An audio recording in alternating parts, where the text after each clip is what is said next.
तो hello friends, उम्मीद करता हूँ आप सब बढ़िया होंगे।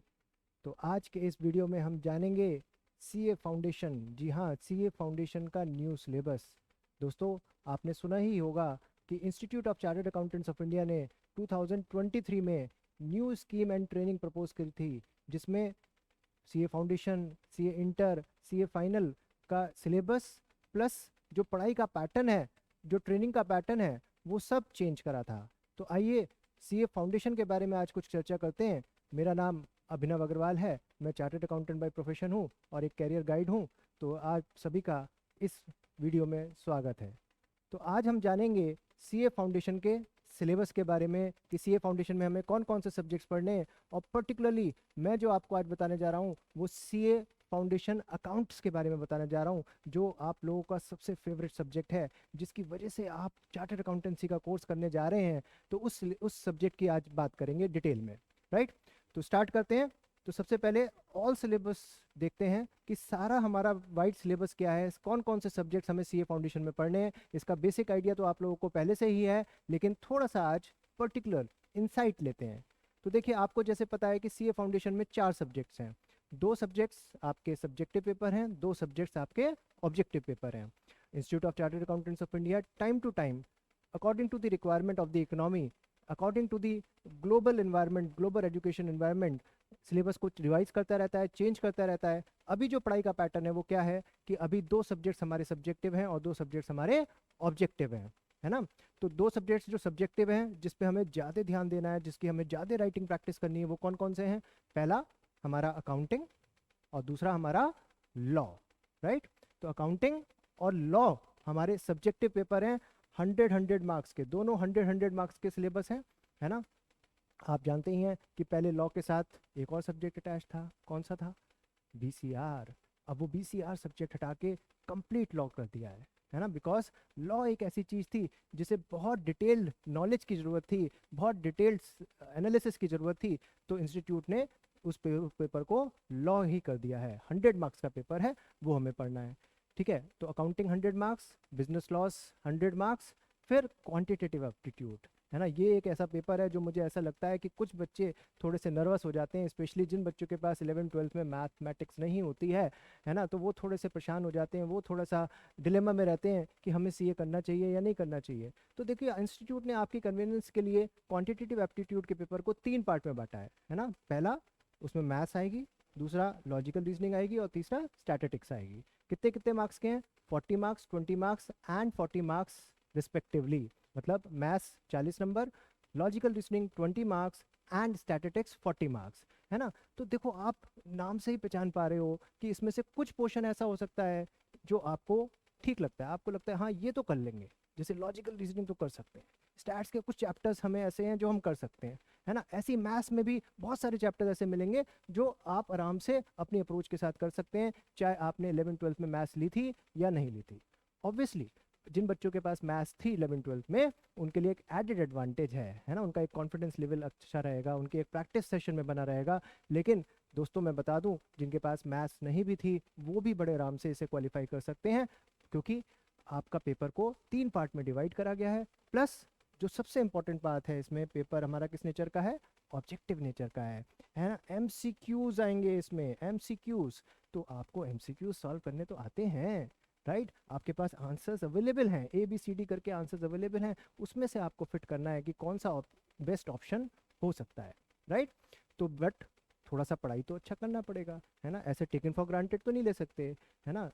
कई बच्चे तो आजकल 12th के साथ, 11th के साथ ही इस पूरे करिकुलम को, उस पूरे सिलेबस को करना शुरू कर देते हैं, जो एक एडेड एडवांटेज है, राइट। जो बच्चे ऐसा नहीं कर पा रहे, वो अपने बोर्ड एग्जाम्स के बाद अपना इसको पढ़ाई कर सकते हैं, उसको रिवाइज कर सकते हैं और अपना पेपर दे सकते हैं, राइट। बात करें इकोनॉमिक्स की, तो इकोनॉमिक्स कितने मार्क्स?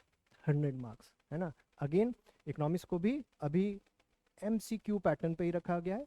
जैसे आपका क्वांटिटेटिव एप्टीट्यूड है, वैसे ही इकोनॉमिक्स है, वो भी 100 मार्क्स का है। वो भी आपको एमसीक्यू पैटर्न पे A B C D options में करना है, राइट।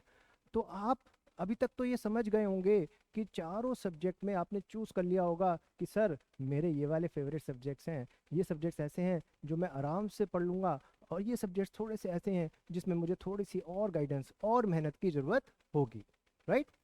तो देखिए, एक एनालिसिस करें अगर हम लोग मार्क्स का, कि भाई कितने मार्क्स हमें यहाँ पे पास होने के लिए लाने हैं, है ना, तो बहुत सिंपल सा रूल है। देखिए एग्रीगेट में वी हैव टू स्कोर 50%, मतलब out of total of 400 we have to score a minimum of 200 out of 400 marks. 400 में से 200 नंबर कम से कम लाने हैं पास होने के लिए। क्या लगता है, अचीवेबल है या नहीं है? बताओ जल्दी से, अचीवेबल है या नहीं है? हाँ सर, अचीवेबल लग रहा है। कोई ऐसा हार्ड नहीं लग रहा कि 400 में से 200 नंबर लाने बहुत डिफिकल्ट हो जाएंगे, है ना। स्पेशली जब हमारे पास 4 4 सब्जेक्ट्स हैं, स्पेशली जब हमारे कुछ सब्जेक्ट्स ऐसे हैं जो हमने 11 12 के सिलेबस में कवर करे हुए हैं, तो आराम से ला सकते हैं। और एक बात और ध्यान रखनी है, टोटल 200 का मतलब ये नहीं है कि सर 2 पेपर में 100 लिया है पास हो गए, नहीं। चारों पेपर में, in all the 4 papers you have to bring minimum of minimum of 40%। मतलब एक सब्जेक्ट में, एक पर्टिकुलर सब्जेक्ट में कम से कम 40% नंबर चाहिए। मतलब 100 में से 40 नंबर हर पेपर में आने चाहिए। जी हाँ, तो ऐसा ना हो कि सपोज मेरा मैथ्स वीक है तो मेरे मैथ्स में 40 से कम रह गए, या मेरा अकाउंट्स वीक है तो मेरे अकाउंट्स में 40 से कम रह गए, या बाई चांस इकोनॉमिक्स या लॉ में 40 से कम रह गए। तो ऐसा नहीं होना चाहिए। ऐसा बहुत बार देखा गया है कि कुछ कुछ कैंडिडेट्स के 200 प्लस मार्क्स हैं, टोटल एग्रीगेट ज़्यादा है पर इंडिविजुअल कम है। तो दोनों बातों का आपको ध्यान रखना है कि इंडिविजुअल स्कोरिंग भी करनी है प्लस एग्रीगेट स्कोरिंग भी करनी है, राइट। अब देखो यहाँ पे क्या कर सकते हो आप ना, अपने एक ऑप्शंस बना सकते हो, अभी सिलेबस पढ़ने से पहले ही देख सकते हो, है ना। एक इंट्यूशन बेस कर सकते हो कि भाई अगर मैं ये पेपर देता हूँ या देती हूँ तो मैं किस पेपर में कितने मार्क्स ला सकता हूँ या ला सकती हूँ, राइट। जैसे सपोज करो मेरा प्रैक्टिकल सब्जेक्ट्स में इंटरेस्ट है सर, प्रैक्टिकल सब्जेक्ट्स मेरे बहुत अच्छे हैं, मैं अकाउंट्स में 90 प्लस मार्क्स, है ना। देखो मैं थोड़ा सा एवरेज ले रहा हूँ, हो सकता है इससे बहुत अच्छे भी आ जाए, 95 आ जाए, 98 आ जाए, 100 आ जाए, हो सकता है थोड़े से कम रह जाए, 80 रह जाए, 85 रह जाए, लेकिन मैंने एक एवरेज ले लिया कि मेरी एक अबव एवरेज तैयारी है, मेरी अच्छी तैयारी है, तो मैं अकाउंट्स में 90 प्लस मार्क्स ला सकता हूँ। ऐसे ही जैसे मैं प्रैक्टिकल सब्जेक्ट्स की बात कर रहा हूँ तो मेरे मैथ्स में क्वान्टिटेटिव एप्टीट्यूड में भी 90 प्लस मार्क्स आ सकते हैं, राइट। मेरा थ्योरी थोड़ा ठीक ठाक है ना, सही सही है। बट क्या है, इकोनॉमिक्स क्योंकि सर एमसीक्यू बेस्ड है तो उसमें मार्क्स होने के चांसेस ज़्यादा हैं, है ना। तो सेम मेरे 75 तो सर कहीं नहीं गए, 75 प्लस तो आ ही जाएंगे, राइट। और लॉ थोड़ा सा सब्जेक्टिव है, थोड़ा सा थ्योरी लिखना पड़ेगा, तो सर ऐसा करते हैं लगभग 65 मान लेते हैं, लगभग 65, राइट। तो क्या आप इन सब का टोटल कर सकते हो? जल्दी से मुझे चैट बॉक्स में बताओ कितना टोटल आया दोस्तों, है ना। सर ये तो 90 90 180 और 65 और 75 140, ये तो 320 बैठ गया सर। जी हाँ, तो आप 320 प्लस मार्क्स बड़े आराम से ला सकते हो एक प्रॉपर स्ट्रैटेजी बना के, है ना, एक अच्छी स्ट्रैटेजी बना के। ये मैंने बिल्कुल एवरेज वाला बता रहा हूँ, आप में से कई स्टूडेंट्स ऐसे होंगे जो इससे बहुत बहुत बहुत अच्छा स्कोर कर सकते हैं, है ना। लाइक जैसे आप बोर्ड्स में लाते हो, जैसे आप अपने एकेडमिक्स में लाते हो, है ना। आपने लो मैं थोड़ा सा और इसे रिफाइन कर देता हूँ और अच्छा कर देता हूँ, लीजिए, है ना, थोड़ा सा और अच्छे मार्क्स की तरफ हम बढ़ गए। तो मैंने क्या करा, सब में 5 5 10 10 मार्क्स बढ़ा दिए। तो कितने बढ़ गए सर?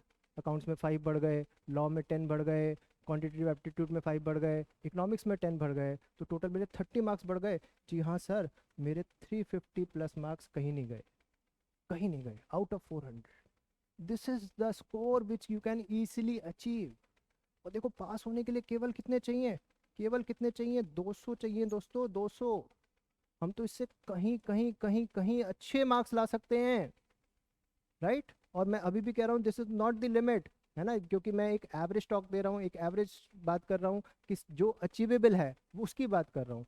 बहुत सारे ब्रिलियंट स्टूडेंट्स, बहुत सारे आउटस्टैंडिंग स्टूडेंट इससे कहीं ज़्यादा भी स्कोर कर सकते हैं, राइट। मैं फिर भी आपसे कह रहा हूँ कि 320 टू 350 मार्क्स आराम से अचीवेबल है, आराम से अचीवेबल है। And for extra ordinary brilliant students इससे प्लस भी आप कितना भी ला सकते हो, राइट। अच्छा सर, अगर हमारा ठीक ठीक है, अभी हमारा इंटरेस्ट डेवलप हुआ है सर, अभी एक एक हर एक की लाइफ में आता है ना, एक टर्निंग पॉइंट आता है ना। कुछ बच्चों की शुरू से ही एकेडमिक्स में ही रुचि रह जाती है कि सर हमें कुछ बनना है, राइट। कुछ बच्चों का 10th के बाद, बोर्ड के बाद, है ना, बोर्ड के बाद रियलाइज होना शुरू होता है सर अब अब हमें रियलाइज़ हो गया है कि अब हमें अपने करियर पे फोकस करना है। और कुछ बच्चों का सर 12th के बाद भी होता है कि 12th तक सर पढ़ लिए जैसे पढ़ना था, लेकिन अब कैरियर बनाना है, राइट। तो एक टर्निंग पॉइंट आ सकता है। तो जिन बच्चों का अभी बेस बहुत अच्छा नहीं है, पढ़ाई का बेस बहुत अच्छा नहीं रहा, ठीक ठीक रहा, एवरेज रहा, लेकिन अब वो कुछ करना चाहते हैं, तो it's the right time to start with, है ना। अगर हम इन मार्क्स को थोड़ा सा कम कर दें कि सर हमारे अभी अभी हमें इस अप्रोच में नहीं लग रहा इतने मार्क्स आएंगे, अभी इसको कम कर दो सर, है ना, इसको 80 कर दो। और सपोज सर क्वांटिटेटिव एप्टीट्यूड तो मेरे पास थी ही नहीं, इसमें 60 कर दो सर, है ना, मैथ्स तो मैंने पढ़ी ही नहीं, इसमें 60 कर दो, है ना। लॉ में भी ऐसा करते हैं, 60 कर देते हैं। और इकोनॉमिक्स में ऐसा करते हैं, इकोनॉमिक्स में तो आ जाते हैं, है ना। इकोनॉमिक्स बहुत स्कोरिंग है, सीए में इकोनॉमिक्स बहुत स्कोरिंग है। दो रीजंस हैं, एक ठीक है इजी भी है, बहुत ज़्यादा डिफिकल्ट नहीं है, और दूसरा एमसीक्यू बेस्ड भी है, राइट। तो इकोनॉमिक्स बड़े आराम से मार्क्स आ सकते हैं। तो सर अगर ऐसे भी करके देखें तो भी कितना बैठता है सर, तो भी हमारा टोटल 280 मार्क्स बैठता है ना। Nothing to worry about, nothing to worry about. ठीक है, अब एक मैं लास्ट ऑप्शन और लेता हूँ। सर मैं नॉन कॉमर्स हूँ, मैंने अकाउंट्स नहीं पढ़ी 11th 12th में, लेकिन मेरा इंटरेस्ट है, मुझे ऐसा लगता है कि सीए मैं कर लूँ या कर लूँगी, तो क्या करें। तो हो सकता है दोस्तों कि आपका शुरुआत में अकाउंटिंग बेस थोड़ा सा वीक हो, है ना, आपको अकाउंट्स इकोनॉमिक्स थोड़ी सी कम समझ में आए। हाँ, आपका मैथ्स में बहुत इंटरेस्ट आ रहा है, आपका लॉ थ्योरी पढ़ने में बहुत इंटरेस्ट आ रहा है, तो अब उल्टा कर देते हैं कि सर अब हम लॉ में तो बड़े आराम से 80+ मार्क्स ले आएंगे, है ना।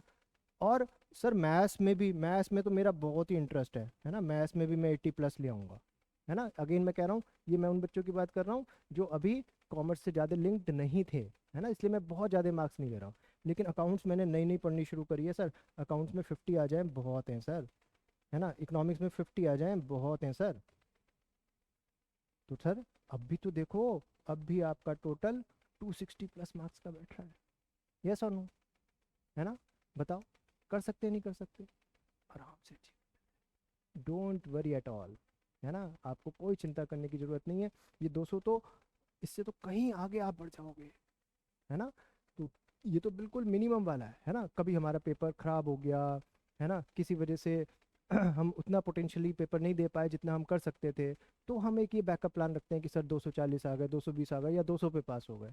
अदरवाइज तो बहुत अच्छे से आप स्कोर कर सकते हो, fantastically you can score in CA foundation. And once you have clear CA foundation, the route is open for you, है ना। You will be succeeding in full of confidence, है ना। आपको ऐसा लगेगा ही नहीं कि अब कोई रुकावट आने वाली है ना। अब तो आप फुल जील के साथ, है ना, सीए की जर्नी में स्टार्ट हो जाओगे। तो my best wishes to all of you, है ना, जल्दी से अपना मन बनाओ। अगर आपको कोई क्वेरी है इसके रिगार्डिंग, आपको सिलेबस के बारे में, फॉर्म्स के बारे में, एग्जाम पैटर्न के बारे में, कोई भी चीज़ कुछ जानना है, तो हमारे नंबर्स दे रखे हैं, आप इन नंबर्स पे कांटेक्ट कर सकते हैं, राइट। हमारी काउंसलिंग टीम आपको कांटेक्ट करके आपके जो भी समस्याएं हैं, जो भी प्रॉब्लम्स हैं, उनको सोल्यूशन देने का पूरा पूरा प्रयास करेगी, राइट।